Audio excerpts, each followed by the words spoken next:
are interrupting the show for a special report. Because now it is time for Bag Lab. All right, so for this episode of Bag Lab, Maureen sent me an email request. She said, I have an idea for a Bag Lab segment. I really struggle with sewing and top stitching around curves. Despite many years of sewing experience, it's still something that challenges and frustrates me. Unfortunately, there doesn't seem to be a lot of helpful resources online, so I persevere with it and often draw stitching lines using a fabric marker just to help me out. I've learned to avoid looking at the seam measurement markers on the faceplate and try to watch the needle instead, but I find it difficult to maintain the seam allowance doing that. I marvel at how you can zoom around the curves in your videos and your stitching lines look great, but when I try to do that, the fabric doesn't flow as nicely under the presser foot and gets skewed. I sew with a similar machine to yours, only it's a Brother semi-industrial. It would be very much appreciated if you would consider this as an option for an upcoming Social Sunday show. So I have, for my discussion today, I have several methods for sewing through curves. I will also briefly discuss top stitching, but I think for at least tonight's demonstration, a lot of the discussion will be for just sewing through the curves.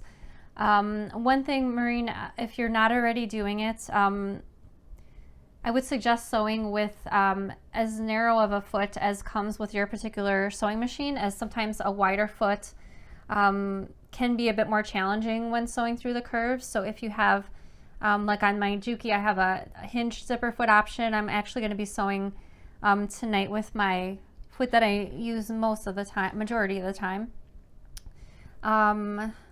Let's see. Okay, so I have some step outs prepared, and I'm also going to be sewing live, which I don't often sew live, so I guess a little nervous, but I think I remember to turn on the machine. Yep, lights on the sewing machine. So my first part of the demonstration is I'm going to show how I actually sew normally, sewing through the curves, and normally I just try to keep the sewing machine going the best I can, and also to sew slowly, just keep it going. I know that's not always possible, but that's over the years how I found that I've gotten the best results. Normally I use Wonder Clips. I've got some pins. Danny, could you switch to the actual overhead camera really quick? Just 1 second. Okay, so here's my, I think you have one more zoom option, perhaps, a tighter zoom. There we go. Okay, so I've prepared all my samples with what I would assume, what I would expect to sew with. So I've got my lining fabric attached to Shapeflex interfacing, that's the aqua. The pale blue is attached to foam, and all of my other demonstration pieces follow the same method. So normally I load up with Wonder Clips. I'm using traditional pins this time because a couple people recommended the straight pins for avoiding the fabrics from shifting. So while I don't normally sew with the straight pins, I'm going to give it a shot today. So I'm going to step over to the sewing machine, and I'm just going to sew this first sample, just this half, how I normally like to sew curves on my machine. So Danny's going to swap over to the sewing machine view, and I'm going to be sewing this with a 1/4 inch seam allowance. All right, so as I approach the curve, I'm just going to slow it down, and if possible, I'm just going to keep the machine moving without stopping.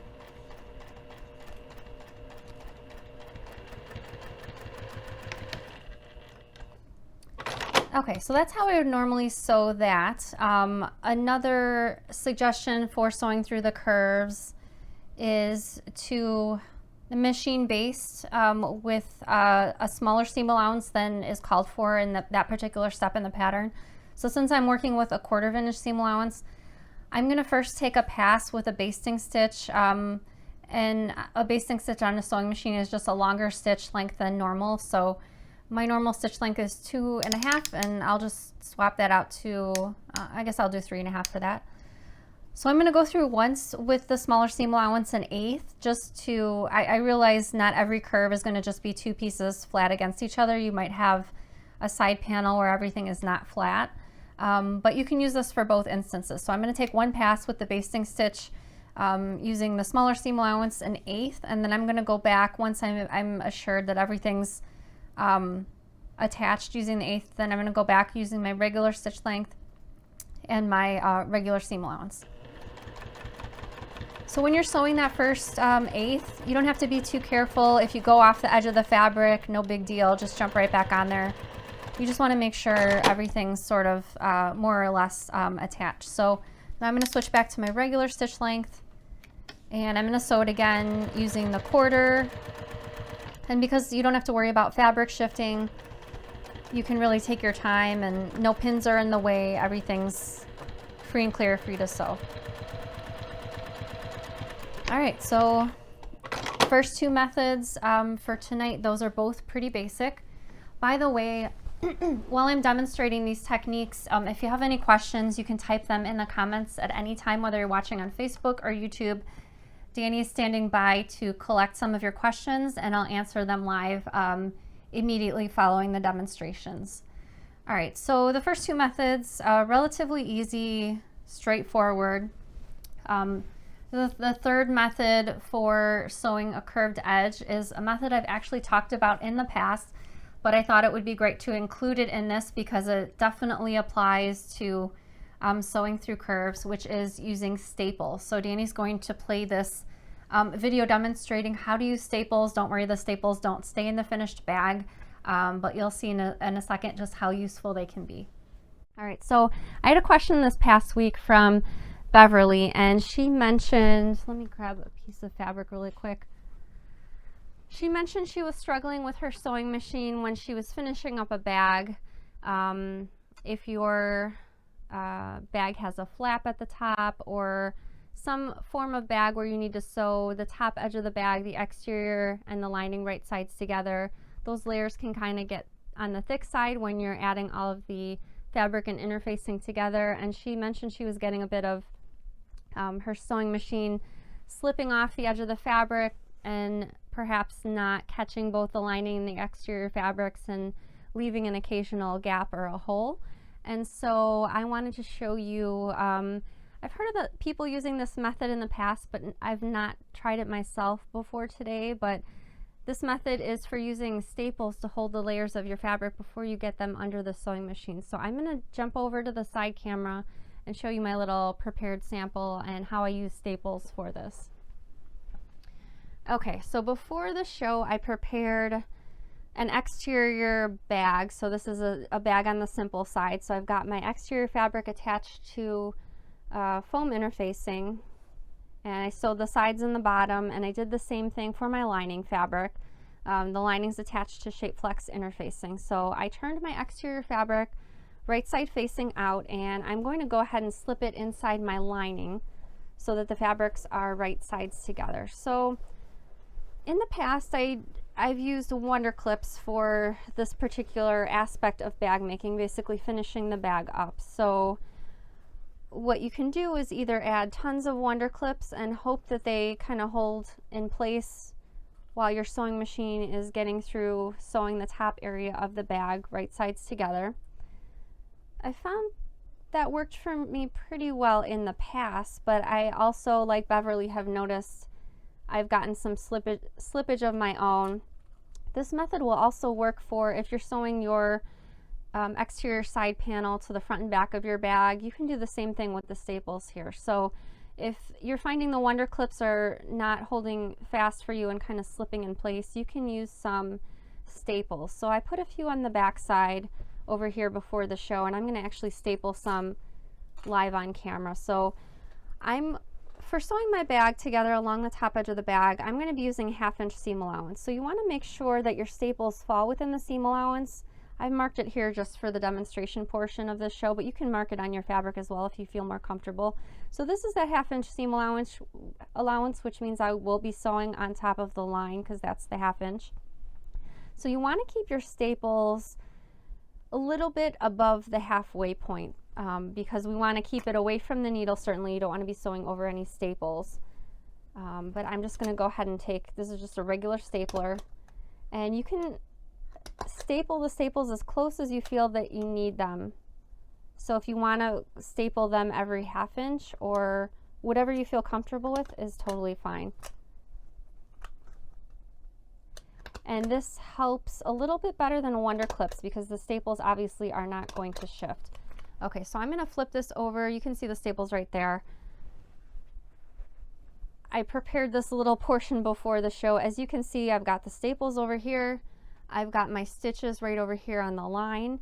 And so in theory, you'll be sewing around the entire outer edge of the bag. I don't have my sewing machine up on the counter for the live shows, but after you've stitched all the way around the bag, you're just going to cut the seam allowance approximately in half. So in theory, you'll be removing those zippers. So it's a good habit to, if you're using a 1/2 inch seam for finishing up your bag, to trim the seam allowance in half to about 1/4 inch anyway.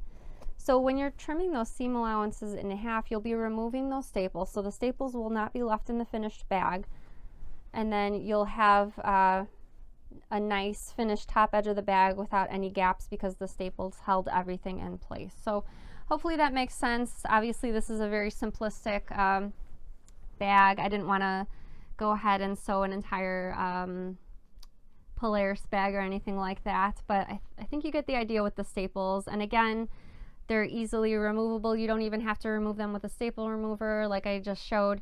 You just cut them out by trimming the seam allowance in half, and as long as you have placed the staples so that you can do that, so not too close to the seam allowance, then it'll be really quick and easy. And this is great for other areas of the bags like I mentioned.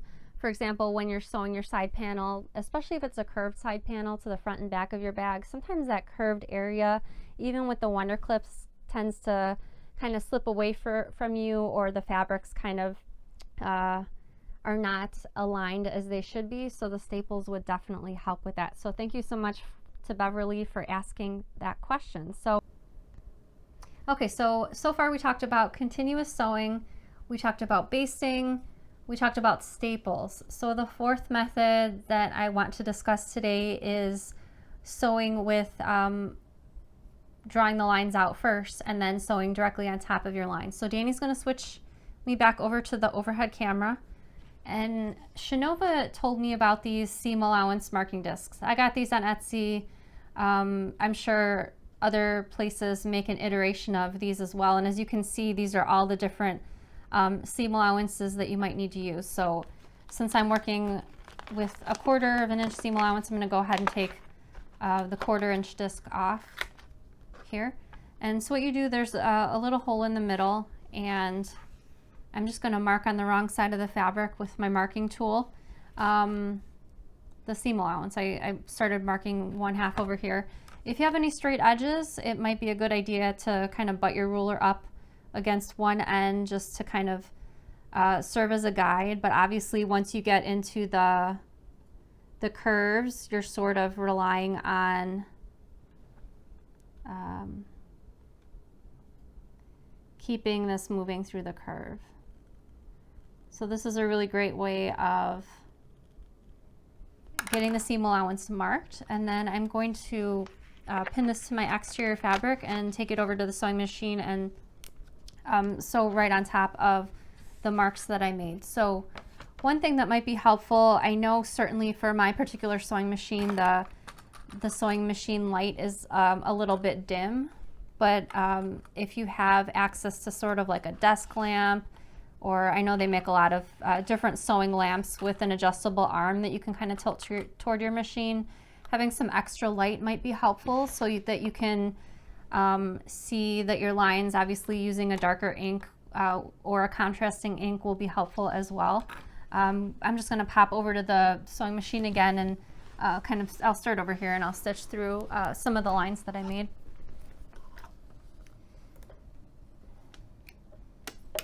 Okay, so again, if you can, best you can, sew slowly and try to stay on the line.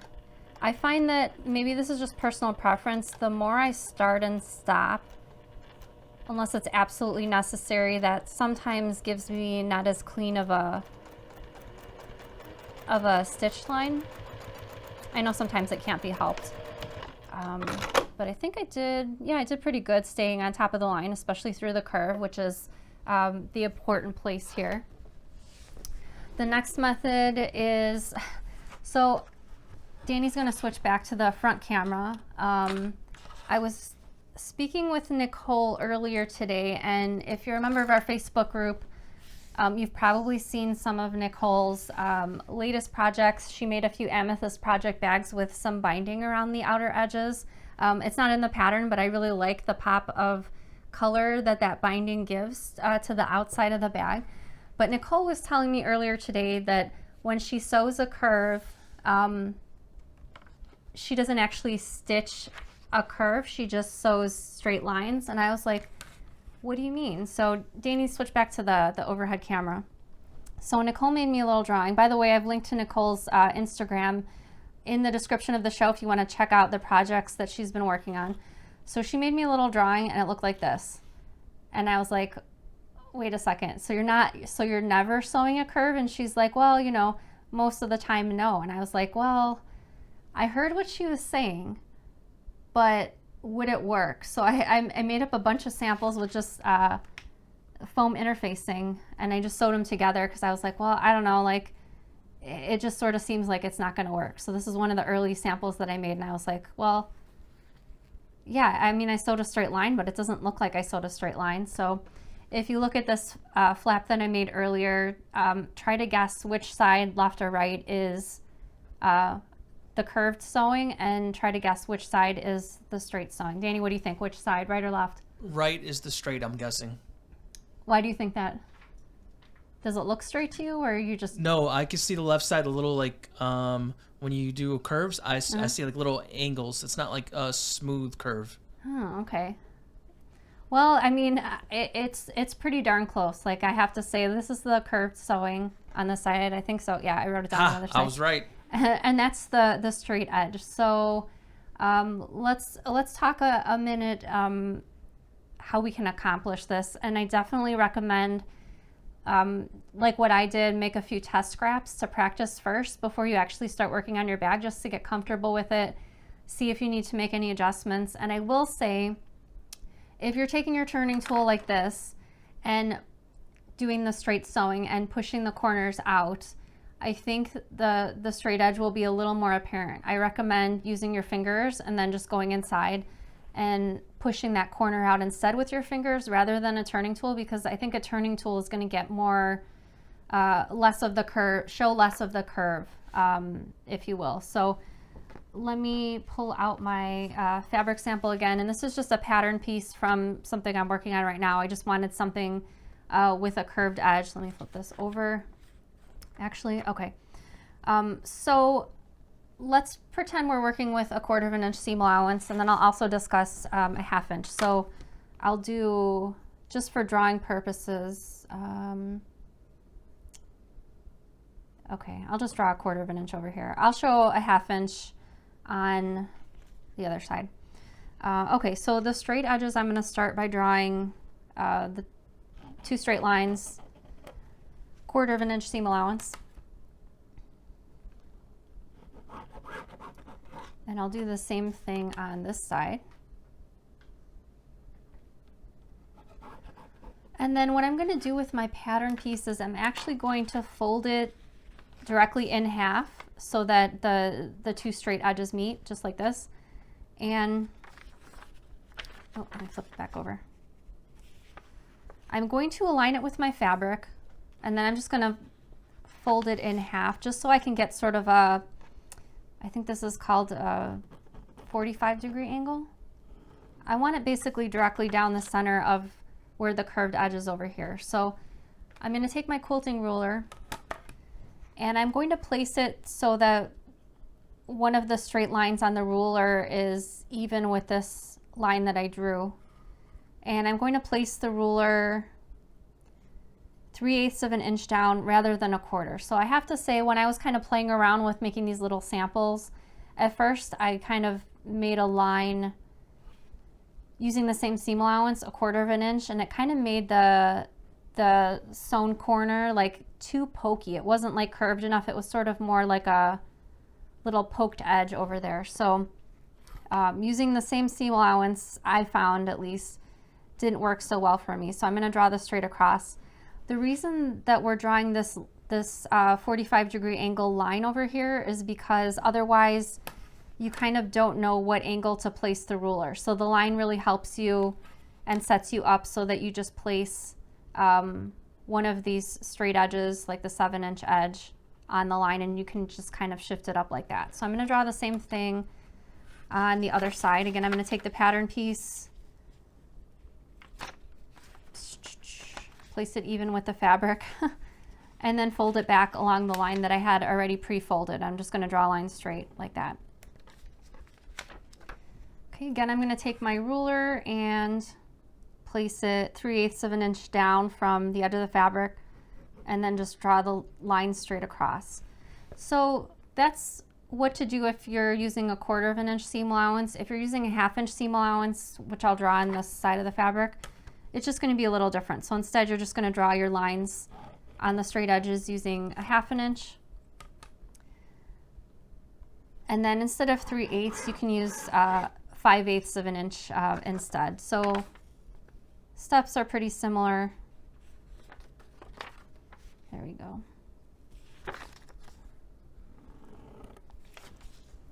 We're just going to place this a little bit further down. Okay, so that was a 1/2 inch.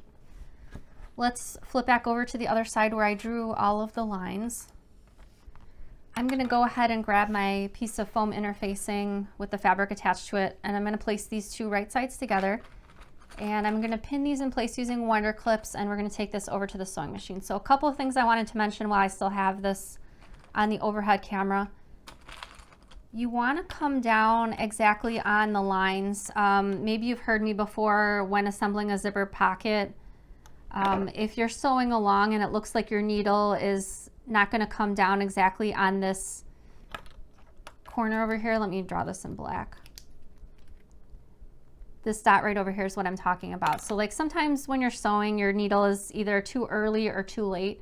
You really want it to come down exactly, and same thing over here, exactly. So what I do when stitching a zipper pocket, if I can see the needle is not going to come down exactly, then I'll decrease the stitch length maybe down to 1 millimeter or 1.5 millimeter to ensure that it comes down exactly, and then I'll turn it back to my regular stitch length.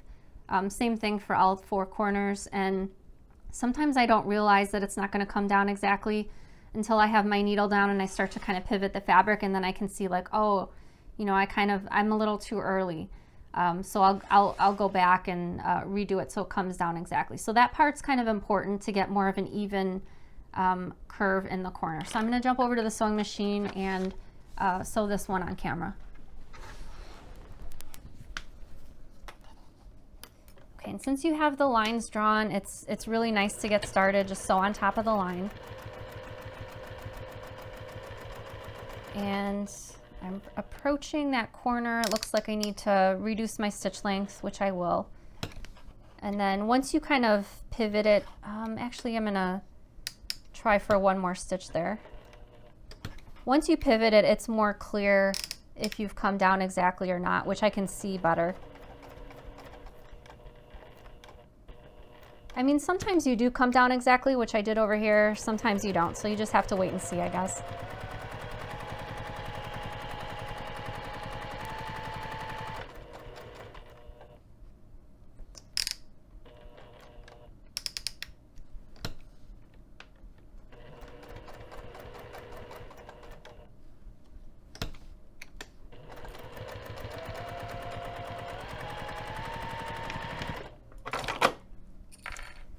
Okay, so now I'm going to turn this right side out,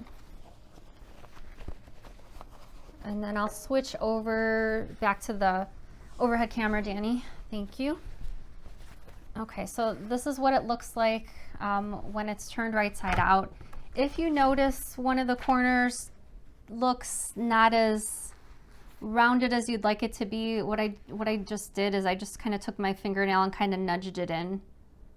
and then when you press it, then it will have a nicer curve. So this is just sewing for the exterior and the lining right sides together. However, I was really curious what would happen when you add a zipper, because oftentimes such as the Creative Maker supply case, sometimes there's a zipper involved. So I was like, well, how does that work with sewing that straight edge across a zipper? So I have here, I've already attached the zipper to the exterior fabric.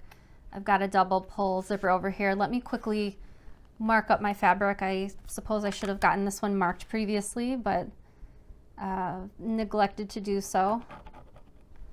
So I thought this was a pretty interesting technique, and honestly, hearing about it and seeing that little drawing, like, I really did not think it was going to work.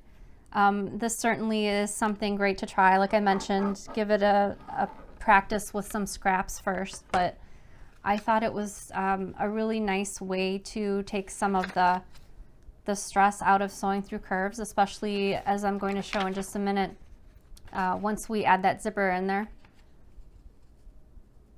Sometimes the stakes get a little bit higher. So let me finish marking up this lining piece.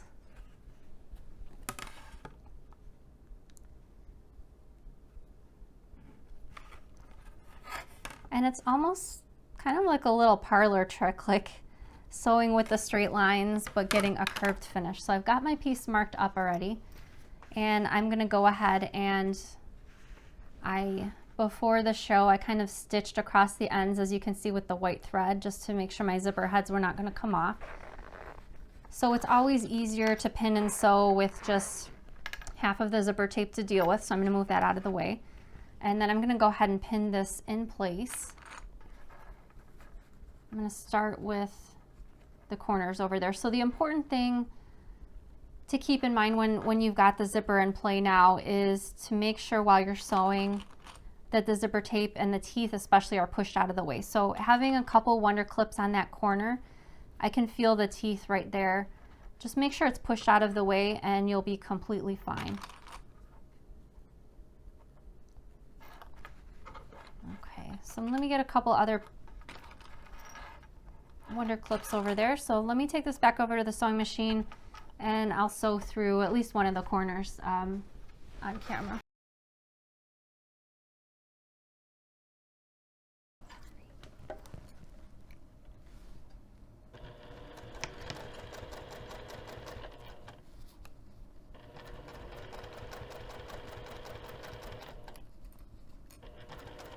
Okay, so I'm just kind of moving with my fingers because I can feel the zipper teeth. And again, just as before, we want to come down right in that corner.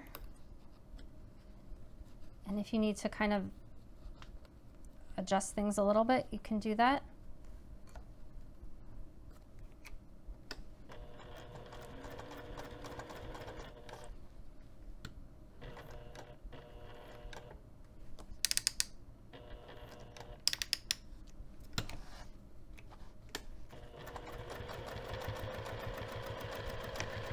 Okay, so I'll stop there just so I can show you what the piece looks like.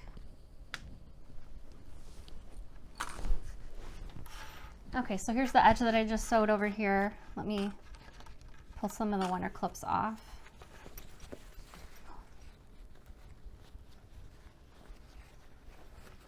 Oh, Laura had a question. Trimming the corners.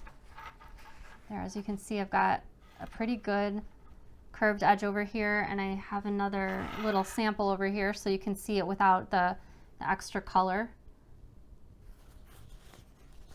Laura had a good question about trimming the corners. So here's my piece. Actually, I marked this in black pen so you can see where I stitched pretty well. If you would like to trim the corners, I feel like with the zipper, some people are not into trimming the zipper tape. So if you'd like to, you can just go ahead and kind of put some little clips in the fabric. Notches even, which would be cutting a V. Let me pull out one of my other samples over here. I just sewed through that as a curve.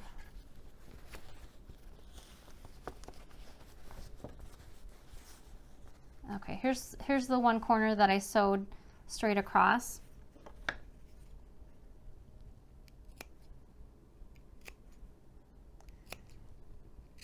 So I'm cutting little V's here, and even since there's a bit of extra fabric, you can even do some more trimming.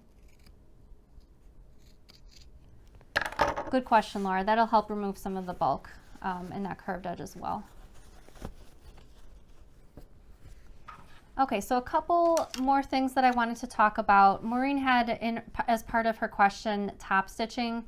And for top stitching, she already mentioned she drew the line ahead of time.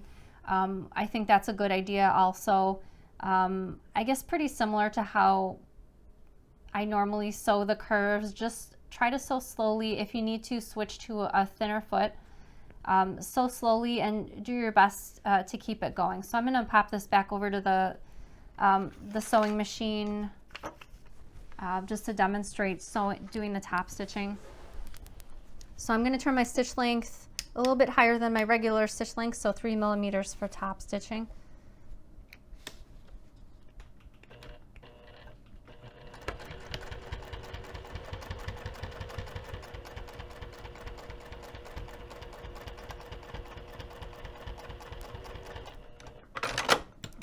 Just try to keep the presser foot moving if you possibly can. One thing that I wanted to show as well is if you do need to start and stop while you're top stitching, make sure you adjust the position of your needle. So we're going to play a video right now, what to do to prevent skip stitches, and this will apply to top stitching as well. Sometimes you'll notice you'll have regular stitches and then you'll have like one long one in the middle. This is caused from your needle needing to be picked up a little bit, so I'll discuss that in this next clip. All right, so my demonstration for this week is something that's sort of a simple demonstration, something really quick to demonstrate, but I thought it would be really helpful in just about every bag making circumstance. So I'm going to pull out a couple bags just to show you, sort of preview what I'm going to talk about. So in this chickadee backpack, the strap, or if your bag has strap tabs, as you probably know, you're sewing this down using a little square, sometimes a little rectangle. And then I've pulled out another bag. While strap tabs are the most frequent occurrence for this particular annoyance, it also can happen for the bottom of your bag as well. So these tabs are rounded and secure to the front of the bag, and this problem can also exist for bag bottoms, such as either a curved bottom or a bottom that's a rectangle. So now that I've shown you a couple of bags, Danny's going to switch to the overhead camera because I prepared a little sample before the show.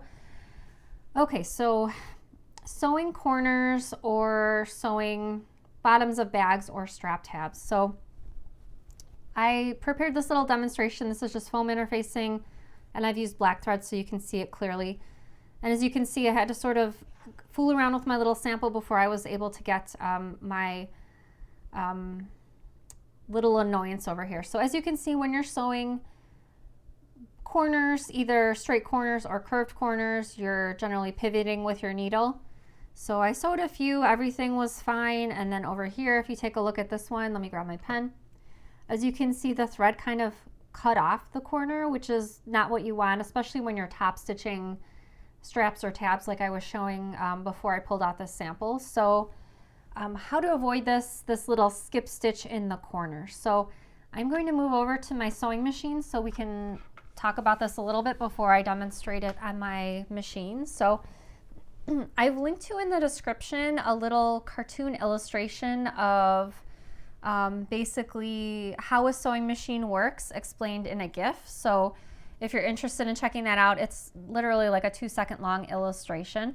And basically it illustrates how a sewing machine works when your needle is going up and down and grabbing the bobbin thread. So I'm going to pull my bobbin casing out. Your bobbin casing might either be in the side of your machine, or you might have like a little door or a clear window on the top of your machine. Regardless, either works. So here's my bobbin casing, and I can't show you the side view because I think the camera's set up for this particular view, but when you put the bobbin casing back, there's sort of a round sort of wheel that goes around the casing, and if you take a look at it while you're sewing, that portion is moving around in a circle, kind of like a wheel, and there's a hook portion, and that's the portion that helps get the bobbin thread onto your thread on your top thread, so while you're sewing it completes a line of stitching. So I'm going to go ahead and put this back in here. Okay, so what happens, and it certainly doesn't happen every single time, but as you can see, it will happen once in a while, and that's super frustrating because it doesn't look like, obviously, the corner is cut off. So how to avoid that? So what happens when you're sewing and when you go to sort of pivot your fabric, when you get that little mistake over there like that, what happens is obviously you'll be leaving your needle down, lifting your presser foot up and sort of rotating your fabric. What happens when it skips the stitch over there is while you're rotating your fabric, your thread is kind of shifting a little bit, your top thread, and it's not picking up the bobbin thread properly. And so how to avoid that, because obviously it happens every once in a while, not every single time. So I'm going to sew and pivot a corner and show you how to avoid that. So it's super simple. So as you can see, my needle's fully down. I'm going to take the wheel on the side of my sewing machine and I'm going to turn it forward slowly. I'm not going to pick the needle up all the way out of the fabric. So the needle still needs to be through the fabric, but I'm approximately going to lift the needle right before where the eye of the needle is, where it's holding the thread. So just again, make sure the needle is in the fabric still, you're not pulling it out all the way. I'm going to lift my presser foot up like I normally would, pivot my fabric like I would need to do for sewing the corner. Let me move this little thread out of the way. And then you can keep sewing on. So honestly, that's all you need to do to prevent this little skip stitch in the corner, and you can use this method for either sharp corners or rectangles like what I've done right here, or you can use this method if you're sewing sort of a curved edge to avoid the skip stitches through the curve. Either way will work, and again, all you need to do is partially lift the needle out of your fabric, not all the way, but slightly below. You still want that eye of the needle to be through your fabric. So hopefully that helped. Again, I said it would be a super simple fix to this problem, but I think it's something that's happened to me in the past relatively frequently, and so I think this little tip will definitely help make top stitching better, or even when you're just sewing the bottom of the bag to the body of the bag. I think having that avoidance of the skip stitch will be definitely annoyance saving in your sewing. So I hope you enjoyed that demonstration. I do have one additional thing to mention as far as sewing through the curves, which I won't demonstrate tonight, but I do have it linked to a previous video that we filmed, how to clip and sew through curves. In this particular video, I'm sewing a side panel through a curved edge on a bag, and if you're interested in that video, I've linked to that in the description in case you're interested in checking out that after the show. A point that I make in that particular video is sometimes when you're sewing a side panel on, the exterior seems to fit almost exactly, but when you go to sew the lining on, it seems like it's the wrong size, even though everything's been cut to the same size. So I address that issue in this particular video as well, and I've linked to that in the description. So I hope you've enjoyed that little deep dive into sewing through curves, and let me know if you enjoyed that straight edge curved section, and I hope you do give it a try with some of your scraps, or maybe some of your scraps of interfacing. I know we all have tons of scraps of interfacing. I think this would be a great use for taking a couple little scraps and giving it a try next time you're in your sewing room. So I think Danny mentioned there were just a couple of questions regarding that demonstration. Oh, thank you so much, Maureen. Maureen says, thank you for tackling my bag lab suggestion. Dee says, can you use a glue to sew a flat piece to a curved piece? What kind of glue would you recommend? I actually haven't attempted that yet, but it gives me a thought for a future demonstration. I'll write myself a little note about that. If you have tried to use glue or basting glue to apply it to your fabrics before stitching, let me know in the comments. Danny will try to look out for that and put it up on the screen. Misty says, Sarah and Danny, I just want to say that I really appreciate your attention to detail in your lighting and camera work.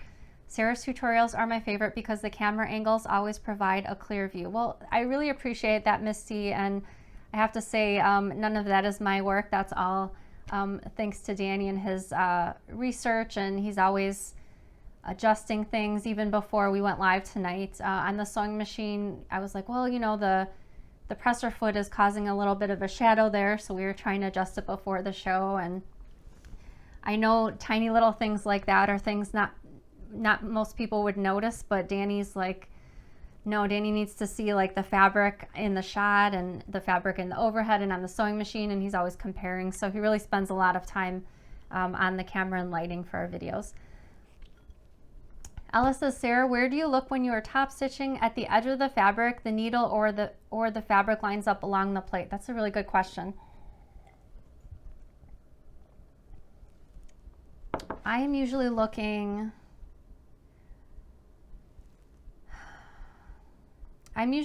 at the side of my sewing machine foot and the edge of the fabric.